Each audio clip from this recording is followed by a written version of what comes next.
disant, voilà, après ce traité, il n'y aura plus de déficit. Mais les Français ne connaissent pas du tout ce texte. Il faut d'abord le populariser, l'expliquer, et surtout qu'ils prennent décision de manière référendaire sur ce texte. Nous sommes pour un référendum.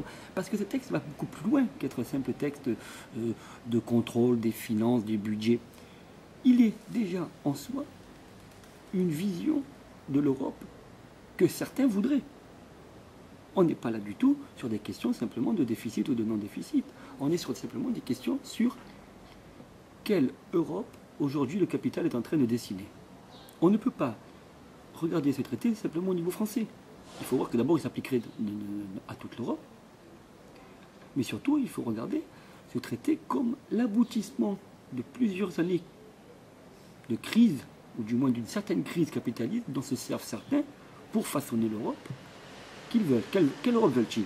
Eh bien, une Europe qui reviendrait sur la destruction d'abord totale de tout ce qu'on appelait l'État-providence, le welfare state, mais c'est l'État social, disons, qui n'a jamais été digéré par le capital. Parce qu'en fait, quand créer un État social, et ça revient à ce qu'on disait tout à l'heure, c'est quand même consacrer une partie de la richesse produite de manière socialisée, qui profite à tout le monde.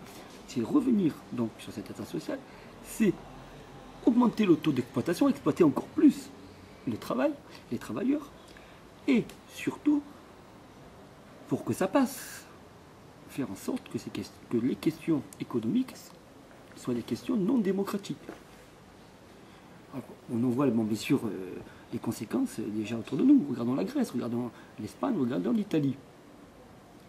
Au fur et à mesure qu'on se sert du prétexte de la crise, on attaque non pas la cause de la crise, mais les budgets des États.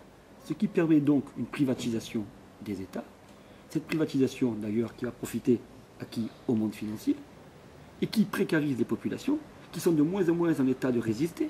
Et en plus, maintenant, cerise sur les gâteaux, vous ne pouvez pas résister, et en plus, l'argent produit, la richesse produite par vous sera contrôlée par des experts, eux-mêmes liés au monde des lobbies financiers. Nous sommes là dans un cauchemar. Moi, j'appelle ça carrément du fascisme blanc, une dictature blanche, quelque chose qui serait de l'ordre d'une régression démocratique, mais